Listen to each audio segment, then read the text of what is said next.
آقا من دیروز اومدم صندلی ماشین در آوردم، صندلی رو از من گرفت، اینا در آوردیم بغلا تمیز کردم.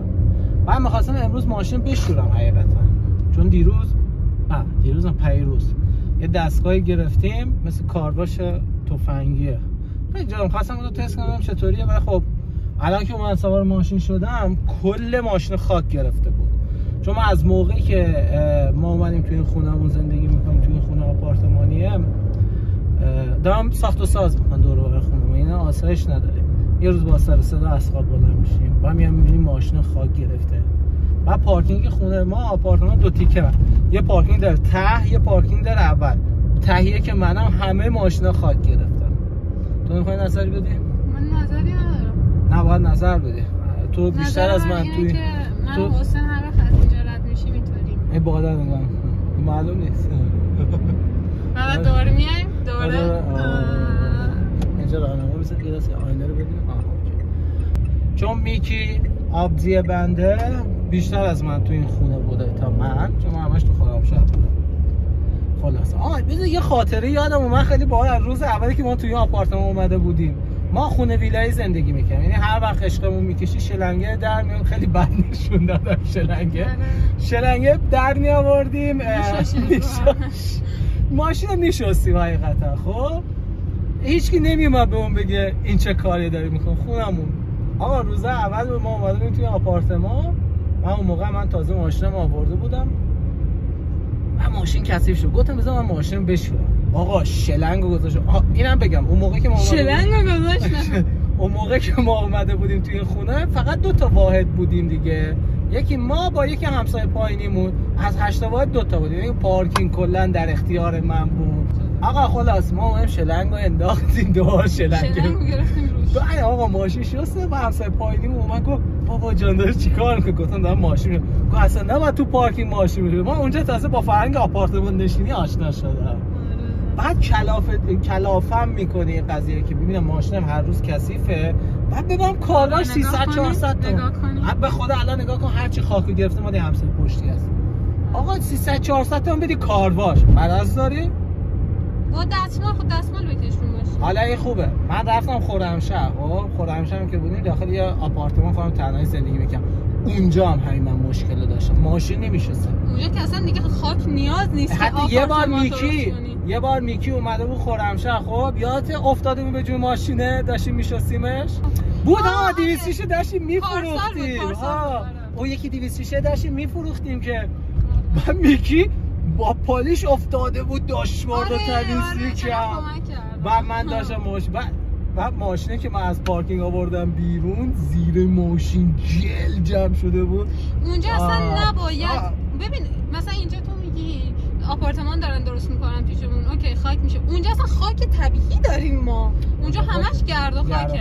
یه چیز وحشتناکه. اونجا یه چیز بدی هم که داره این که وقتی که بارون میاد، خب آبی که تو خیابون جمع میشه ممکن تا 2 هفته جمع بشه. آره مثلا بعضی موقع مدارس تعطیل میشه به خاطر اینکه بعضی از کوچه‌ها رودخونه میشه و اصلا نمیتونن از خونه در. من یه خاطره دارم از بچگی. من یه کوچه زندگی میکردیم، خونه آرشنا نقدیه. خرمشهری‌ها میدونن من کجا دارم میگم. آقا آب جمع میشد خیابون آب میگرفت. نقدی کلا خاصیت آب. بعد خیلی جالب بود، یه همسایه‌مون داشت میساخت، بعد سقفش یونیلیت بود، ما یکی از یونیلیت‌ها برداشتیم گذاشتیم رو آب داشت شلو. بارو می‌زدیم خشن. واقعا شاید بعضی فکر کنن که دروغه، ولی واقعا در همین حد آب جمع میشه. آبادان خرمشهری‌ها میفهمن. آره واقعا میفهمن که چقدر زیاد آب. بعد تصمیم گرفتن فاضلابا رو سیستم فاضلابا ولی بازم هیچ اتفاقی نیفتاد. چندین سال پیش زمانی که مثلا من مدرسه‌ای بودم، حسین مدرسه‌ای بود. خیلی قدیم. واسه میخوام یه حرکتی بزنم. امروز تو فکر بودم، در اتاق فکر.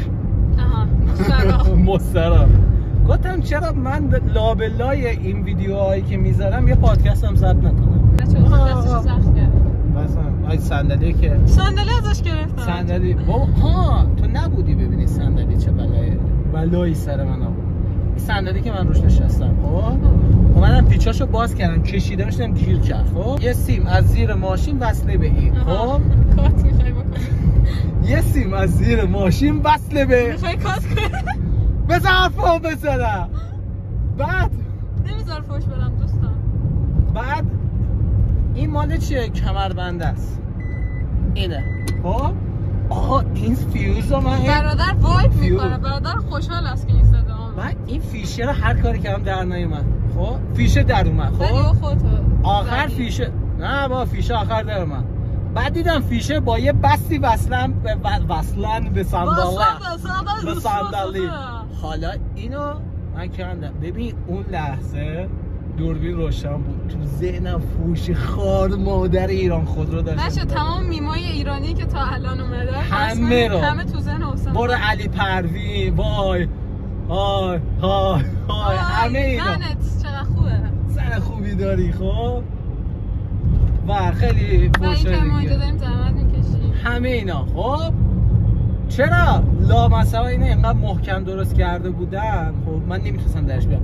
بعد اون لحظه جلو دوربین برگشتم گفتم لاشیا، خب میرفتید یه چیز درستی روی ماشین میذاشت آدم زورش نمیگیره به خاطر یه صندلی. بچه به عنوان فیلم بردار من الان تازه میفهمم اینه که توی ویدیوهاشون میگن پول میگیرن. خب چرا به من پول نمیدی؟ هر وقت مانیتایز شدم پول میدم. دروغ میگی. هر وقت مانیتایز. بچه تو رو خدا به خاطر منم که شده. بچه تصادف تامنیل ویدیو دوستان تصادف کرد.